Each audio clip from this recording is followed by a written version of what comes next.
Hello guys, in this video we are going to talk about how to fix secondary verification in Binance.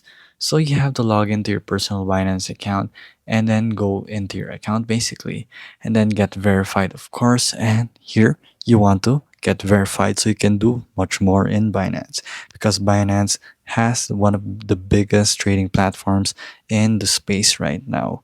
So first you must get verified right here by placing your personal information, legal name, date of birth, and many much more.